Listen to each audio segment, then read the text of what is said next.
Shame, a painful feeling of humiliation or distress caused by consciousness of wrong or foolish behavior. When used as a verb, it means to make someone feel ashamed. Hey y'all, welcome back to my channel. Self-love is currency. If you are new to this channel, if you resonate with the title, or if you resonate with any other content on this channel, go ahead and click that like button and go ahead and subscribe to my channel for more content as such.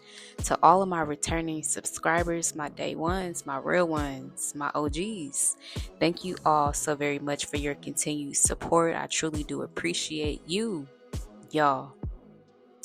We are on episode 18 of our Reveal to Heal series, where the more that we reveal, if I can get it out, the more that we reveal about ourselves, no matter how much comes up or how it looks, how it feels, how it is perceived by others, the more that we heal. And the more that we heal, the more that we reveal our true, authentic, most beautiful selves.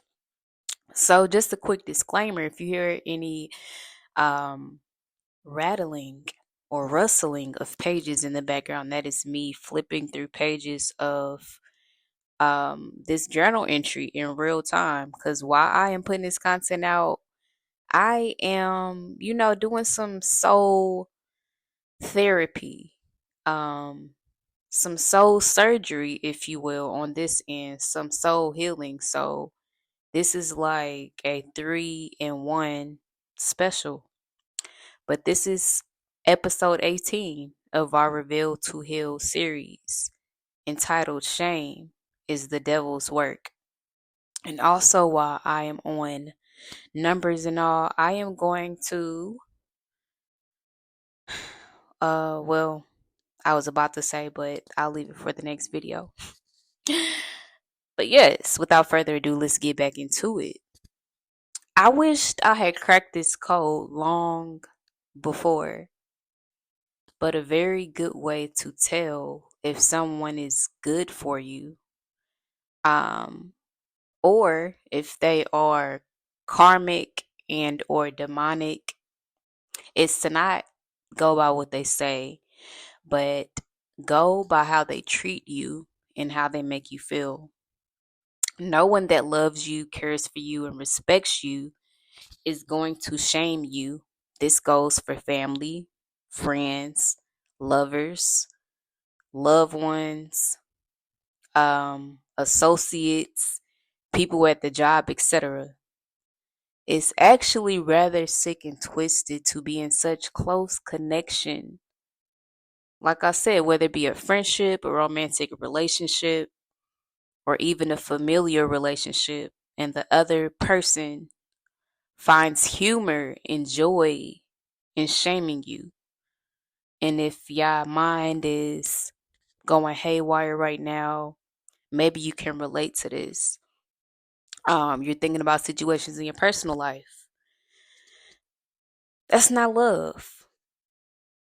Like, no one who truly loves and cares for you is going to find humor in shaming you. This can look like them bringing up an embarrassing moment.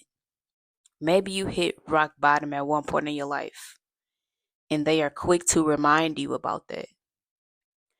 Remember, you used to call me begging for money?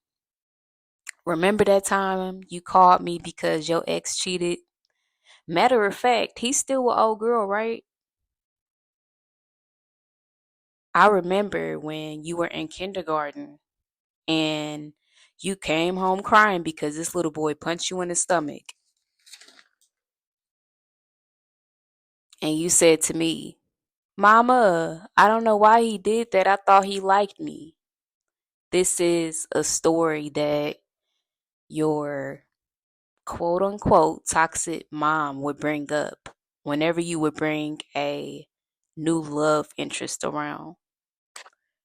And she tells this same sorry ass story every time. And you've expressed to her that you don't like it when she brings this up. Yet, she bypasses all of that and does it anyway. Why are people so quick to bring up past events that made you feel bad, small, events that may have even been physically harmful to you, but not out of care and concern, but as a way to taunt you? And we are talking about people closest to us. So, real quick, I'm going to insert a personal story time of mine. Because on this channel, we talk about real lived ass experiences. Because real shit matters. Authenticity matters. Transparency matters. So it's 2025. So this was roughly 5 years ago. Yeah. It had to be either 2020 or 2021. But I had reconnected with some friends from college. Um, Long story short, some people came from out of town. We ended up collectively meeting at one friend's house just to catch up and to see what everybody had going on. So I was a little apprehensive about going. Um, I would say I was a year out from just diving deeper into my spiritual journey and post a spiritual awakening, which is a video for another time. So I wasn't too keen on being around a lot of folks. And this was also, I don't know if it was the height of COVID. I know we were still wearing masks, I think. But anyway, I went. I didn't plan on staying long, but, wanted to show my face and at least, put myself out there because I was also teetering, being isolated too much. So I went, and this friend, and I'm gonna just leave it at that, decides to bring up an ex that I had broken up with at least 6 years prior that I was dating in college. And she goes to bring up the person out of nowhere. And I'm literally sitting there scratching my head, thinking to myself, like, why would you even bring that up? So I'm like, why is that even important? Why is that relevant to what's going on now? Um, she then goes on to bring up how other people that attended the university that we went to thought that I was slow based upon my behaviors at the time. And she knew herself that I was, had my situation going on, my family basically being disowned by my family. So I was battling PTSD along with being a freshman in a new school, new city. It was a lot going on. Um, Mind you, graduation from this point was at least 7 years prior. So she was sitting there bringing up all of this past info. And I said all that to say people will bring up past information, past behaviors of you, not only to make you feel bad, but also because they see growth, improvement, change. Because one thing's for sure, I ain't gonna never be where you left me or where you thought you left me at. Um, they will do this to humiliate you, to make you feel bad. Tapping into that shame wound from childhood if you do have one. This is how the devil works. The devil works through people to get you to feel ashamed because we've all been through shit and no one is really in any position to judge because no one is God. But people with demonic attachments will definitely try to make sure you are aware of the things you've been through and survived and the things that you're currently working through in order for you to stay in that negative energy, because shame will have you questioning your self-worth, identity, and life itself. It doesn't matter how fucked up your past is because people also have that twisted too. Yeah, the devil want to remind you of your past real bad when you can be on a completely different timeline. And this is how you can again spot karmic and or demonic people when they are quick to bring up embarrassing moments, or like I said, times when you were small. Why did I say small? Times when you weren't doing as good to make you feel small. Um and I lost my train of thought just like that. Oh yeah.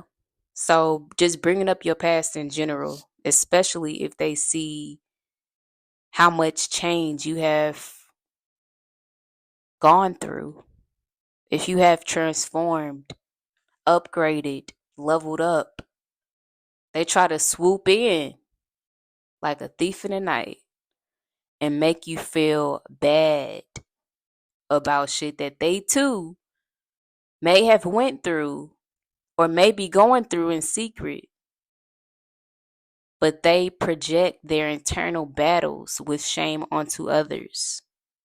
Welcome to my little commercial break before we head into part 2 of today's video, which is shame as a form of programming. If you haven't already, go ahead and click that like button and go ahead and subscribe to my channel for more content as such. Yeah, I know what? It's so hard to forgive ourselves because sometimes we are so consumed with shame and regret. They say if you know better, you do better. But I don't care how old you are, you can still not know better or how to do something. For one, you're human. For two, we live our lives off of programming or the programming we have installed in us. We are computers with human intelligence that wear a meat suit.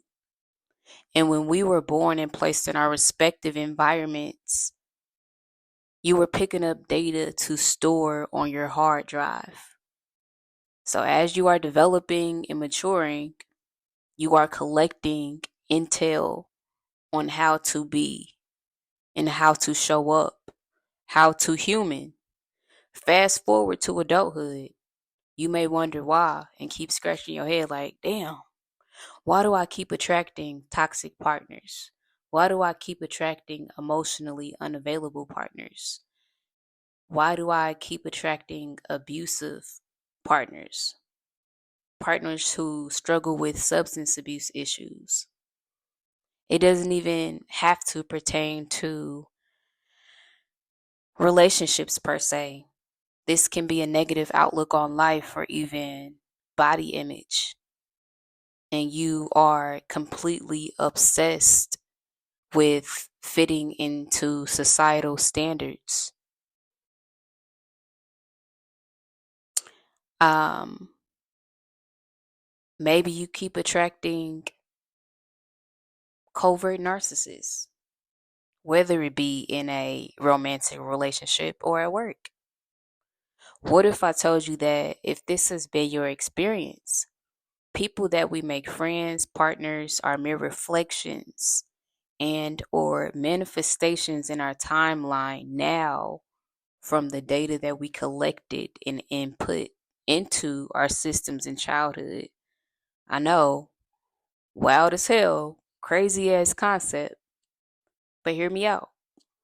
Sure, we can be ashamed and embarrassed for getting cheated on by Pookie for the fifth time, or maybe you just keep getting cheated on in different relationships.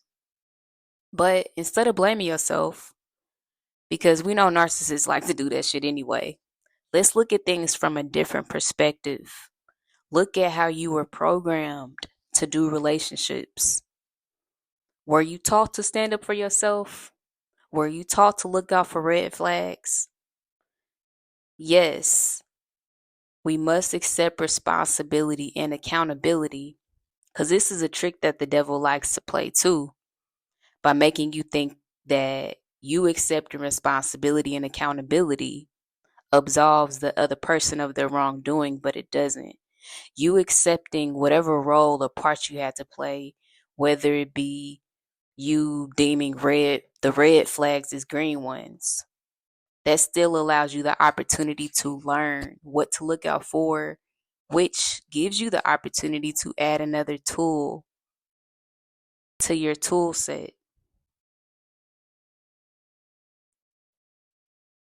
What we're not going to do is wear shame like it's our Sunday's best.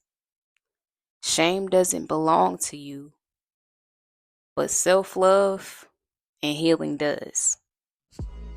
If you are still tuned into this message, thank you all so much for your support. If you haven't already, go ahead and click that like button. Go ahead and subscribe to this channel and let me know down below how this message resonates. And I will catch y'all on the next episode of our Reveal to Heal series. Peace.